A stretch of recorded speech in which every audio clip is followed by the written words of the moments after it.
तो नायब सिंह सैनी आज हरियाणा में मुख्यमंत्री पद की शपथ लेंगे। दूसरी बार आज मुख्यमंत्री पद की शपथ लेंगे। सीएम सैनी की अगर हम बात करें तो इनका जन्म 25 जनवरी 1970 को हुआ था अंबाला के मिर्जापुर माजरा गांव में और 54 साल के नायब सिंह सैनी ने अपने राजनीतिक जीवन में कई उतार चढ़ाव के साथ आज एक बड़े नेता के तौर पर अपनी पहचान बना चुके हैं। उन्होंने बिहार के BR अम्बेडकर बिहार विश्वविद्यालय से ग्रेजुएशन किया। इसके बाद मेरठ के चौधरी चरण सिंह विश्वविद्यालय से कानून की डिग्री ली। और जरा इनके अब राजनीतिक सफर पर नजर डालते हैं। नायब सिंह सैनी 1990 में RSS से जुड़े। 1996 में भारतीय जनता पार्टी के साथ उनके सियासी सफर की शुरुआत हुई। 2009 में हरियाणा की नारायणगढ़ विधानसभा क्षेत्र से पहली बार वो चुनाव लड़े, लेकिन चुनाव में उन्हें सफलता नहीं मिली, वो हार गए। 2014 में फिर लड़े नारायणगढ़ से और इस बार उनकी जीत हुई और हरियाणा की मनोहर लाल खट्टर सरकार में वो राज्य मंत्री भी बने। 2019 में लोकसभा का उम्मीदवार भारतीय जनता पार्टी ने कुरुक्षेत्र से उन्हें बनाया और उन्होंने जीत दर्ज की, सांसद बने। 2023 में उन्हें भारतीय जनता पार्टी का हरियाणा प्रदेश का अध्यक्ष बनाया गया था, ये जिम्मेदारी सौंपी गई थी। लेकिन 2024 में जब मनोहर लाल खट्टर ने मुख्यमंत्री के पद से इस्तीफा दिया था मार्च महीने में, उसके बाद विधायक दल के नेता वो चुने गए और मुख्यमंत्री बने। 11वें सीएम के तौर पर उन्होंने शपथ ली। उन्हीं के नेतृत्व में इस बार का विधानसभा का चुनाव भारतीय जनता पार्टी ने लड़ा और एक ऐतिहासिक जीत भारतीय जनता पार्टी को मिली है और उसके बाद फिर से उन्हें विधायक दल का नेता कल चुना गया और आज दूसरी बार मुख्यमंत्री पद की शपथ नायब सिंह सैनी लेने वाले हैं। सैनी कैबिनेट में संभावित जो मंत्री हैं, आज करीब 12 मंत्री उनके साथ शपथ ले सकते हैं पद और गोपनीयता की, जिनके बारे में चर्चा है। उन संभावित मंत्रियों के नामों की अगर हम चर्चा करें तो उसमें सबसे पहला नाम अनिल विज का आता है। अंबाला कैंट से जीते हैं, 7 बार के वो विधायक रहे हैं, 7वीं बार इस बार फिर से विधायक चुने गए हैं। मनोहर लाल खट्टर के मंत्रिमंडल में वो मंत्री भी रहे हैं। 1970 में अखिल भारतीय विद्यार्थी परिषद के महासचिव बने। 1991 में भारतीय जनता युवा मोर्चा के अध्यक्ष बने और लगातार भारतीय जनता पार्टी में उनकी एक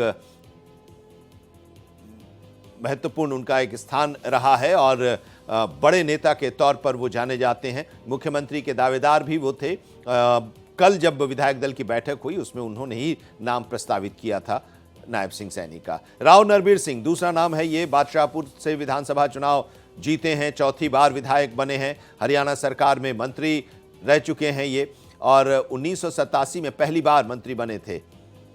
इस बार की मंत्रिमंडल में उन्हें मंत्री बनाए जाने की चर्चा है और संभवतः आज सब शपथ ले सकते हैं। लक्ष्मण यादव जो रेवाड़ी से विधानसभा का चुनाव जीते हैं, लालू यादव के दामाद को इन्होंने हराया है इस बार के विधानसभा के चुनाव में। 2019 में कोसली से विधानसभा चुनाव लड़े थे और जीते थे। कृष्ण लाल पंवार इसराना विधानसभा क्षेत्र से चुनाव जीते हैं। बीजेपी से राज्यसभा के सांसद भी रह चुके हैं। जीत के बाद राज्यसभा की सदस्यता से उन्होंने इस्तीफा दिया है। हरियाणा बीजेपी के उपाध्यक्ष हैं पंवार और मंत्री इस बार उन्हें बनाया जा सकता है। महिपाल ढांडा पानीपत ग्रामीण सीट से चुनाव जीत कर आए हैं, दूसरी बार विधायक बने हैं और नायब सिंह की सरकार में अभी वो मंत्री भी हैं। जाट बिरादरी का एक बड़ा चेहरा उन्हें माना जाता है, बड़े चेहरे के तौर पर उन्हें देखा जाता है। जाट बिरादरी का प्रतिनिधित्व इस मंत्रिमंडल में कर सकते हैं। मूलचंद शर्मा जो बल्लभगढ़ विधानसभा क्षेत्र से चुनाव जीते हैं, नायब सिंह सैनी की सरकार में श्रम मंत्री रहे हैं। मनोहर लाल की सरकार में भी वो मंत्री थे। परिवहन मंत्रालय की जिम्मेदारी उन्हें दी गई थी और इस बार फिर जब दूसरी बार सरकार बनने वाली है आज वो शपथ ले सकते हैं। डॉक्टर अरविंद शर्मा गोहाना विधानसभा सीट से चुनाव जीते। 2019 में रोहतक से भारतीय जनता पार्टी के सांसद बने। ब्राह्मण समुदाय का एक बड़ा चेहरा है। डॉक्टर कृष्णलाल मिड्ढा जींद सीट से चुनाव जीते, पंजाबी समुदाय का एक बड़ा चेहरा, तीसरी बार विधायक बने हैं और इस बार उन्हें मंत्री बनाया जा रहा है, ऐसी चर्चा है। सुनील सांगवान का नाम भी मंत्री बनने के लिस्ट में है। चरखी दादरी सीट से चुनाव जीते हैं, सरकारी नौकरी से वीआरएस लेकर उन्होंने राजनीति की पारी शुरू की है। पूर्व मंत्री सतपाल सांगवान के बेटे हैं। आरती राव केंद्रीय मंत्री राव इंद्रजीत सिंह की बेटी हैं।